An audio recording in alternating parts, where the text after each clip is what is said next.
दोस्तों Indian railway finance corporation limited यानी IRFC की बात करें तो स्टॉक के अंदर काफ़ी अच्छी तेजी देखने को मिली आज। और इसके पीछे सबसे बड़ा रीज़न है कंपनी एग्रेसिव तरीके से अब लोन बांट रही है। कंपनी अब देख सकते हो कि पावर सेक्टर में भी तेज़ी से सक्रिय हो चुकी है। बहुत सारे प्रोजेक्ट के लिए जम के लोन बांटना शुरू कर दिया है। आप देख सकते हो सिर्फ 2 दिन में 20,000 करोड़ का लोन बांटा। और आप देख इसके बाद में भी ये लिस्ट जारी है। तो इससे एक पॉजिटिव माहौल बना। एक तरह से देख सकते हो कि अब ये आईआरएफसी का एक नया पीरियड शुरू हो रहा है। पहले रेलवे सेक्टर की कंपनियों को फंड प्रोवाइड कर दिया, लेकिन अब यहाँ पे पावर सेक्टर की कंपनियों को तेजी से फंड प्रोवाइड करना शुरू कर दिया है। ऐसे में क्या है उम्मीद, आगे समझने की कोशिश करेंगे। Q2 भी आने वाला, क्या उम्मीद कर सकते हैं। दूसरी तरफ अगर हम रेल विकास निगम लिमिटेड की बात करें तो यहाँ पे भी बड़ी गुड न्यूज़ निकल के आ रही है। यहाँ पे भूटान और भारत के बीच में रेल संपर्क होगा। 4033 करोड़ का एक बड़ा प्रोजेक्ट शुरू किया जा रहा है। और इसका जो बेनिफिट है वो आरवीएनएल और आरवीएनएल के अलावा आईआरएफसी दोनों को हो सकता है।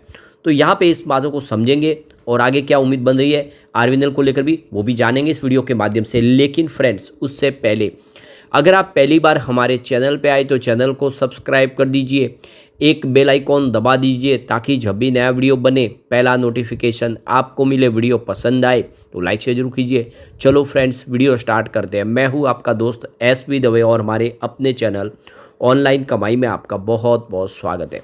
सबसे पहले आईआरएफसी के कारोबार की बात कर ले तो 125 पर क्लोजिंग देखने को मिली, जहाँ पे 1.85% की तेजी थी। तो आईआरएफसी ने काफ़ी बेहतर किया है। और आप देख सकते हो कि यहाँ से शुरुआत भले फ्लर्ट हुई, लेकिन उसके बाद में स्टॉक ने अच्छी दौड़ लगाई है। अब इसकी हिस्टोरिकल परफॉर्मेंस को देखें तो पिछले एक महीने में 2.46% की तेज़ी बनी है, यानी स्टॉक अब निचले लेवल से बेहतर होना शुरू हो चुका है पिछले 3 महीनों के हिसाब से। यहाँ पे लेकिन गिरावट है 12.71% की, और पिछले एक साल में 20.49% की गिरावट हुई। तो ऊपर के लेवल से स्टॉक काफ़ी नीचे आया। 125 के आसपास इसकी प्राइस भले हो, लेकिन ये 229 तक गया था। काफ़ी ज़बरदस्त दौड़ लगाने के बाद गिरा और अब ये स्टॉक फिर से यहाँ से बढ़ता हुआ दिखाई दे रहा है। वैसे 3 ईयर के हिसाब से 481% का ज़बरदस्त रिटर्न दिया स्टॉक ने, और 5 ईयर का यहाँ पे रिटर्न 398% का, यानी 400% के आसपास का है। तो स्टॉक वहाँ से एक बड़ा मल्टीबैगर साबित हुआ है। अब यहाँ पे जो बड़ी अपडेट निकल के आ रही है, आईआरएफसी ने एक 5,929 करोड़ का टर्म लोन एग्रीमेंट साइन किया है HPGCL। इसका जो मकसद है 800 मेगावाट का यमुनानगर प्रोजेक्ट इसे कंप्लीट किया जाएगा। तो 29 सितंबर 2025 को आईआरएफसी ने Haryana power generation corporation limited के साथ में एक देखो कि ये पंचकुला हेडक्वार्टर पे एक टर्म लोन के लिए प्रोजेक्ट के लिए देख सकते हो कि एग्रीमेंट साइन किया। 5,929 करोड़ का होगा, 800 मेगावाट का ये थर्ड यूनिट होगा। तो ये देखिए super critical thermal power project होगा जो Deenbandhu Chhotu Ram thermal power plant Yamunanagar में स्टैब्लिश किया जाएगा, जिसके लिए ये थर्मल पावर प्लांट के लिए इन्होंने फंड प्रोवाइड करने का फैसला किया है। तो ये एक सरकारी कंपनी है हरियाणा की। ऐसे में जो आईआरएफसी का लोन है वो सुरक्षित है, किसी प्रकार की कोई चिंता की बात नहीं। तो अब पावर सेक्टर में भी कंपनी ने जिस तरह से शुरुआत की, पहले रिन्यूएबल सेक्टर में की थी, अब थर्मल पावर प्लांट प्रोजेक्ट के लिए भी फंड प्रोवाइड करना शुरू कर दिया है। तो इससे अब कंपनी का पोर्टफोलियो बढ़ता हुआ दिखाई देगा। एक और जो बड़ी अपडेट निकल के आ रही है, यहाँ पे देख सकते हो कि आईआरएफसी ने एक और नया एग्रीमेंट साइन किया है यहाँ पे MAHGENCO के साथ में 10,560 करोड़ रुपीज़ का, जो कोडी थर्मल पावर प्लांट प्रोजेक्ट के एक्सपेंशन के लिए।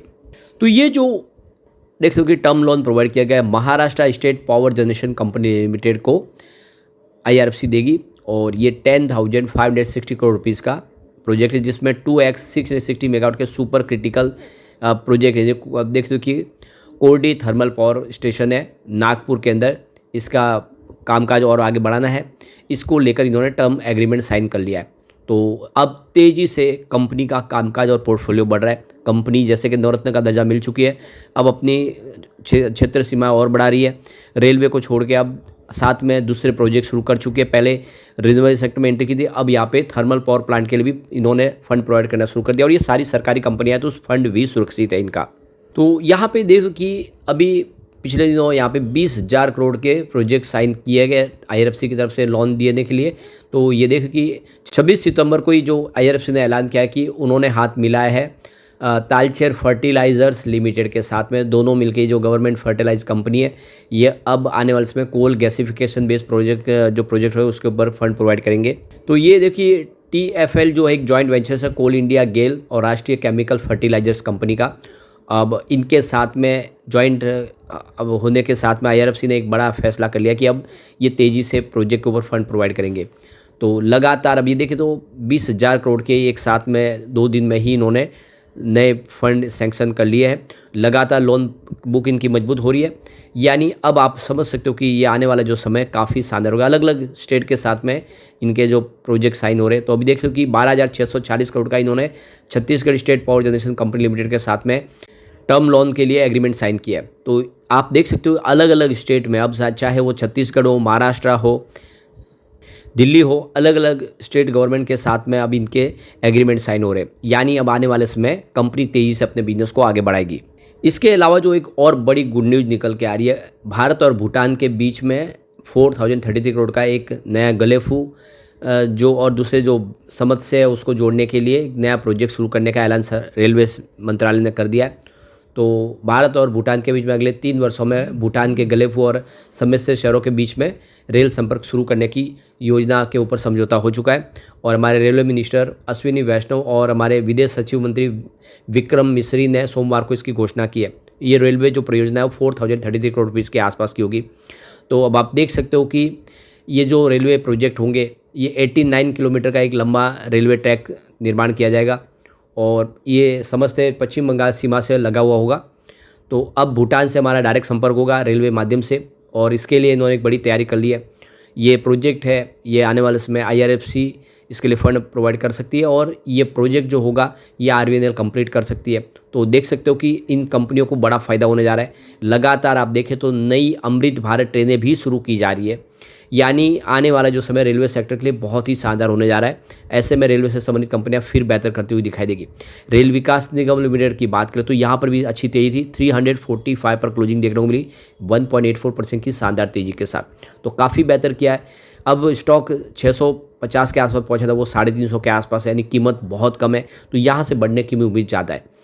अब यहाँ पे जो एक अपडेट बड़ी निकल के आ रही है, विकास निगम लिमिटेड एक्सचेंज को जानकारी दी है कि उन्होंने एक नई अपॉइंटमेंट के श्री मुकेश शर्मा ITS जो चीफ विजिलेंस ऑफिसर होंगे कंपनी में, और उनका जो कार्यकाल है 3 साल के लिए होगा, जो अभी शुरू हो चुका है। तो 1/10/2025 से उनका कार्यकाल शुरू हो गया है। श्री मुकेश कुमार जो शर्मा है, उनके पास बहुत सारा अनुभव है और ऐसे में कंपनी को उनका जो अनुभव है उसका फ़ायदा मिलेगा। और एक नई अपॉइंटमेंट का मतलब ये है कि अब आने वाले समय बिजनेस में और गति देखने को मिलेगी। तो ये सारी बातें साबित कर रही है कि आने वाले समय RVNL भी कमाल कर सकता है। अगर हम पिछले 4-5 साल में कंपनी का प्रदर्शन देखें और रिवेन्यू की बात करें, 2021 में 15,403 करोड़ के आसपास था, जो 2025 में बढ़ के 19,923 करोड़ तक पहुंच गया। वैसे 2024 में 21,889 करोड़ के आसपास था, उसमें कमी जरूर आई है, लेकिन 2021 के मुकाबले रिवेन्यू अच्छा खासा बढ़ा है और कंपनी लगातार बिजनेस में ग्रो कर रही है। ऑर्डर बुक बहुत मजबूत हो रही है। कंपनी जॉइंट वेंचर्स के माध्यम से इंडिया और ग्लोबल मार्केट में बहुत सारे प्रोजेक्ट कर रही है। अलग अलग प्रोजेक्ट, चाहे वो ब्रिज के प्रोजेक्ट हो, रेलवे ट्रैक के हो, सिक्योरिटीज़ के लिए हो, हर तरह के प्रोजेक्ट कंपनी के, यहाँ तक कि मेट्रो के प्रोजेक्ट वो कंपनी के पास आ रहे। और ये कंपनी वंदे भारत ट्रेन का निर्माण भी कर रही है। नेट प्रॉफिट की बात 2021 में 922 करोड़ के आसपास था, जो 2025 में बढ़ के 1186 करोड़ तक पहुंच गया। वैसे 2024 में 1574 करोड़ के आसपास था।